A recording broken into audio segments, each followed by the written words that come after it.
رہنما Peoples party Sindh نثار کھوڑو نے نئے صوبوں سے متعلق بیان کو ملک کے خلاف سازش قرار دے دیا۔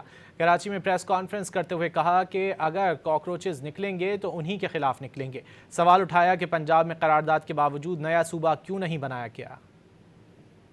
یہ ساری چیزیں، ان ساری سازشوں کو عوام جانتے ہیں، اور جب یہ کہہ رہا ہے نا کہ کاکروچ اگر نکلیں گے تو یہ کریں گے، تو کاکروچ نکلے ہیں۔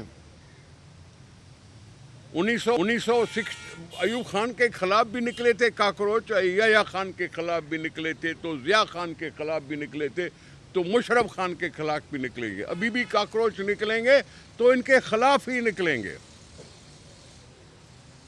ہم کیڑے مکوڑے جو ہیں کچھ حیثیت رکھتے ہیں، پاکستان کی عوام سب جانتی ہے، اس سے ہمیں فائدہ نہیں نقصان ہوگا۔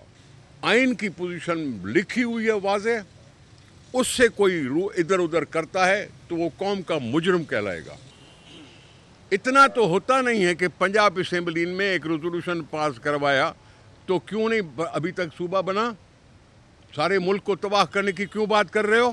تنقید کرنے والے خالد مقبول صاحب اپنے آپ کو غداری کا مرتکب کر رہے ہیں۔